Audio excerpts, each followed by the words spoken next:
Hello मेरे चुन्नू मुन्नू, कैसे हैं आप सब। अरे बहुत ही जोश है।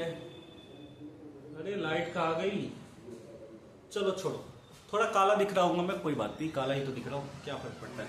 काले लोग तो अच्छे ही होते हैं। तो काला दिखना मैटर नहीं है, मैटर ये है कि पढ़ पा रहे हो या नहीं पढ़ पा रहे हो। काले गोरे का तो भेदभाव वैसे नहीं करते क्योंकि हम बड़ी सोशल साइंस रहे, और सोशल साइंस में रेसिज्म नामक चीज नहीं होता।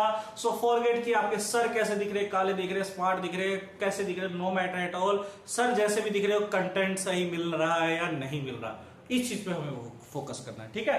तो हमने कल पढ़ा था कि कैसे क्ले टैबलेट वगैरह बनाया गया था।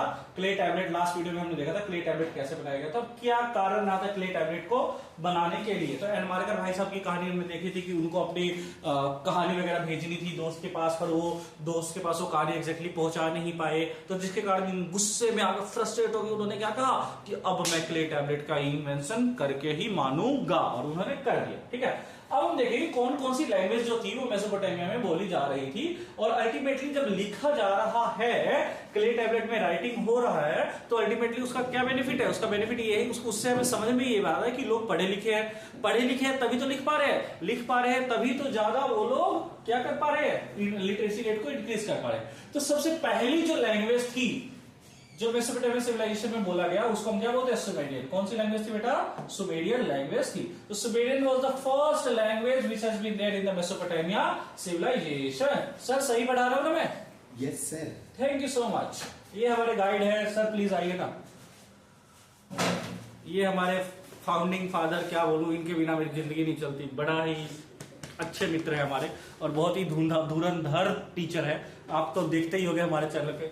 चलिए सर, अभी हम थोड़ा डिस्टर्ब नहीं करते, बाद में मिलेंगे। तो सुमेरियन जो है, जो सबसे फर्स्ट लैंग्वेज था, उसको यूज किया गया कहां पे, मेसोपोटामिया सिविलाइजेशन में। सुमेरियन के बाद इसको रिप्लेस कर दिया गया किसमें, अकेडियंस लैंग्वेज में। कौन सी लैंग्वेज में रिप्लेस कर दिया गया, अकेडियंस लैंग्वेज में। तो बेसिकली स्टार्टिंग में Sumerian was the language of the Mesopotamia. Later on इस मेसोपोटामिया, सर लाइट आ गई क्या, गोरा दिख रहा हूं मैं? हाँ जी। अरे thank you so much sir. बच्चे बोल रहे थे आप काले दिख रहे हो, कोई बात नहीं, थोड़ा ही दिख रहा हूँ, कोई बात नहीं। अभी हमारी लाइटिंग थोड़ी है ना, गरीबी वाले टीचर्स हम सारे के सारे, वो प्रॉपर फोकस नहीं लगा पा रहे, तो क्या करें, ठीक है। तो सुमेरियन वाज द लैंग्वेज जो इनिशियली यूज होगा, बाद में कौन सा इसको रिप्लेस कर दिया गया, सुमेरियन को रिप्लेस कर दिया, अकेडियंस लैंग्वेज ने रिप्लेस कर दिया था। तो एमसीक्यू क्वेश्चन बनता है बेटा, which was the earlier language of the Mesopotamian civilization, तो Sumerian language. And later on Mesopotamian civilization में सुमेरियन लैंग्वेज को किसने रिप्लेस किया, तो अकेडियंस लैंग्वेज में रिप्लेस कर दिया था, ठीक है। अब लिटरेसी रेट क्या इंडिकेट करता है, जब हम लिख रहे हैं चीजों को, लिखी हुई चीजें हो रही है, तो अल्टीमेटली इससे क्या समझ में आता है बेटा, कि हम लोग पढ़े लिखे हैं। हम लोग मतलब मेसोपोटामिया सिविलाइजेशन के लोग जो है वो पढ़े लिखे हैं। तो लिटरेसी रेट को इंडिकेट कर रहा है, क्योंकि अल्टीमेटली इस चीज को लिखने के लिए, क्ले टैबलेट पे लिखने के लिए अलग अलग टाइप के डिजाइन्स को बनाना पड़ेगा, अलग अलग टाइप के पिक्चर्स को, अलग अलग टाइप के सिलेबस को बनाना पड़ेगा। तो writing was not an easy task. तो इसको इजी टास्क कैसे बनाया गया, लोग पढ़े लिखे थे, लोगों ने बहुत ही ज्यादा ध्यान से ट्रेन किया अपने आप को कि हम क्या करेंगे, लिटरेसी रेट जो है, हाईली ट्रेन्ड लोग, एलिट को ट्रेन करेंगे, कुछ लोगों को ट्रेन कर देंगे जिनका बेसिक फोकस क्या होगा, लिखने का काम होगा, ठीक है। तो ये क्या इंडिकेट कर रहा है कि अल्टीमेटली मेसोपोटामिया सिविलाइजेशन में भी लोग पढ़े लिखे थे, ठीक है। अब जो ये लोग सील यूज करते थे, सील क्या होता है बेटा, स्टैम्प।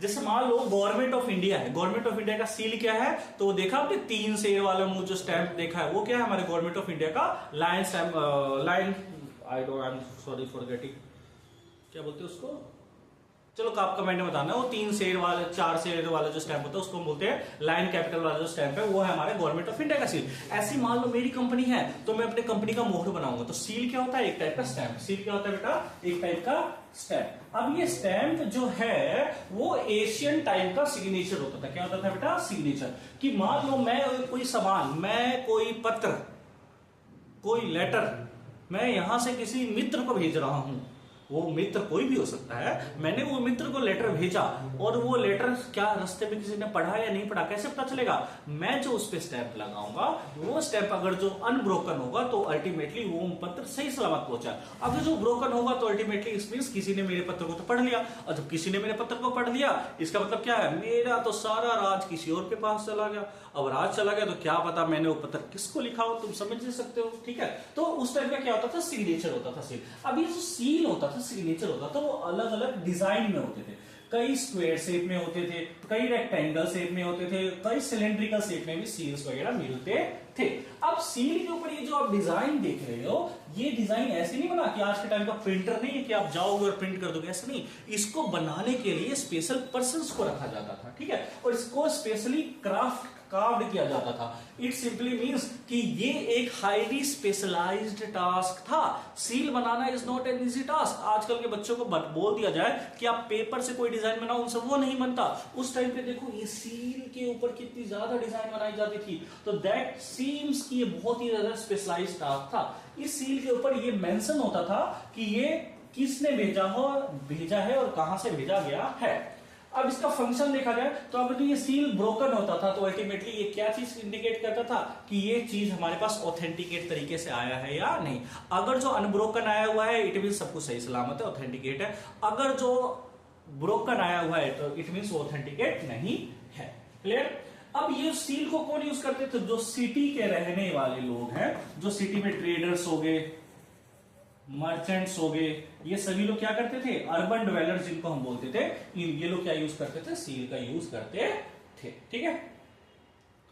अब मेसोपोटामिया में एक शहर है उर शहर के बारे में डिजाइन को देखते हैं, लेआउट को देखो 12th क्लास में एक सिटी है जिसको बोलते हैं हड़प्पा सिटी, मोहेंजोदारो। क्या नाम है बेटा?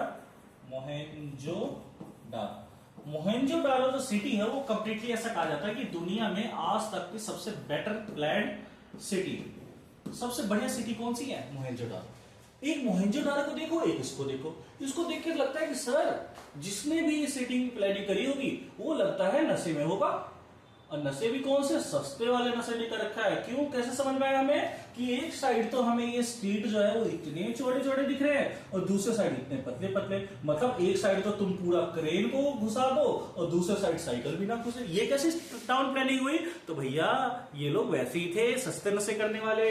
इन्होंने क्या किया? पूरे के पूरे अर्बन सिटी को ही बिना किसी डिजाइन के बना दिया, कोई प्लानिंग नहीं थी, कुछ भी था।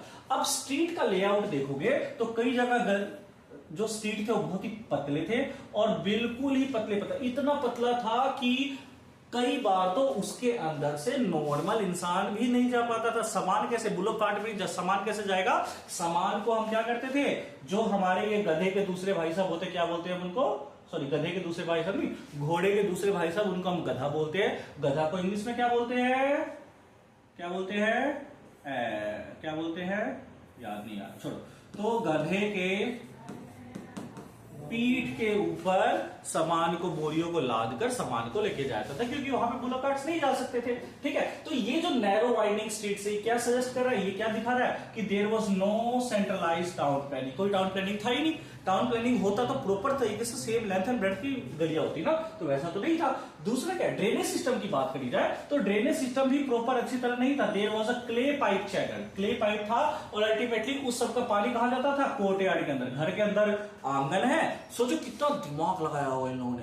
पानी घर के बाहर जाना चाहिए तो इन्होंने घर के आंगन अंदर ही पाइप को छोड़ दिया, जो सारा का सारा पानी घर के अंदर ही जाता था। ठीक है। तीसरा क्या था?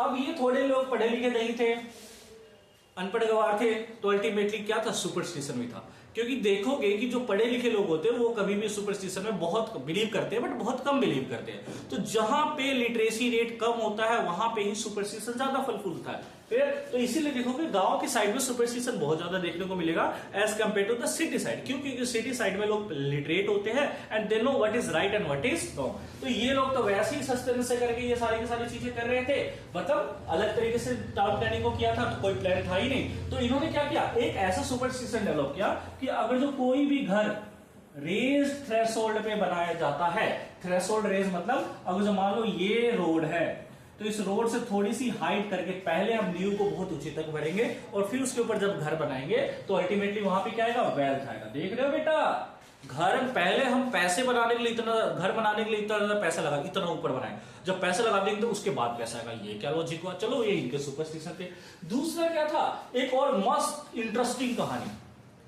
इतने अंधविश्वासी लोग थे, ये क्या बताए? इन्होंने बोला कि भैया अगर जो हमारा फ्रंट डोर है और वो फ्रंट डोर बाहर की साइड खुल रहा है, मतलब वो घर के अंदर की साइड नहीं खुल रहा है, वो डोर बाहर की साइड खुल रहा है। तो घर के बाहर की साइड अगर जो कोई डोर खुलेगा तो उस घर के मालिक की जो वाइफ होगी ना बेटा, वो मालिक को जीने नहीं देगी। क्या कर देगी? टॉर्मेंट। तो सर घर के बाहर खुले या अंदर वैसे ही जीने नहीं देती आजकल की वाइफ। तो ऐसे नहीं बोलना, बिल्कुल महिला विरोधी बात नहीं कहूंगा मैं, ठीक है। तो ये जो आउटवर्ड साइड में जो भी फ्रंट डोर खुलेगा तो उससे क्या होगा? तो wife would be torment to her husband. It means torture करेगी किसको? हस्बैंड को, मेंटली इल कर देगी। तो ये था प्रॉपर आर्किटेक्चर ऑफ द और सिटी, ठीक है। अब मेसोपोटामिया सिविलाइजेशन में दो टाइप की कम्युनिटी रहती थी। एक थी पेस्टोरलिस्ट और दूसरी कम्युनिटी कौन थी? एग्रीकल्चर, जिसको हम फार्मर्स बोलते हैं। अब ये दो कम्युनिटी थी, कई बार इन दोनों के बीच में लड़ाई हो जाता था। और दो ये दो कम्युनिटी थी, ये दोनों एक दूसरे के ऊपर क्या थे? डिपेंडेंट। क्या थे बेटा? डिपेंडेंट। अभी डिपेंडेंट थे दोनों के ऊपर। क्यों डिपेंडेंट थे? पेस्टोरलिस्ट जो लोग थे वो फार्मर्स को क्या देते थे? They used to provide them a meat, milk and wool, and इसके रिटर्न में फार्मर्स पेस्टोरलिस्ट को क्या देते थे? फार्मर्स पेस्टोरलिस्ट को ग्रेन्स और मेटल्स टूल्स देते थे। तो इन दोनों की लाइफ एक दूसरे के ऊपर डिपेंडेंट थी। पर कई बार देखा गया कि इन दोनों के बीच में लड़ाई हो जाती है। कई बार घर में भी तो लड़ाई हो जाती है, भाई बहन की लड़ाई हो जाती है, मियां बीवी की लड़ाई हो जाती है। बाहर जो ट्रंप और ईरान का लड़ाई हो रहा है वो तो कुछ नहीं है, घर के अंदर की लड़ाई को पूरी दुनिया जान जाता है। तो घर के अंदर जो वॉर होता है, क्यों? क्योंकि दो अलग अलग विचारधारा वाले लोग हैं, तो अल्टीमेटली फाइट होगा। अब ये फाइट क्यों होता था? अब उसके लिए पहले इस मैप को देखो। इस मैप को ये जो रिवर है, that river is called as a Euphrates. क्या बोलते हैं इसको? यूफ्रेट्स बोलते हैं, ठीक है। ये जो ग्रीन वाला एरिया है, ये ग्रीन वाला वो एरिया है जहां पे फार्मिंग करी गई है। क्या करी गई है बेटा?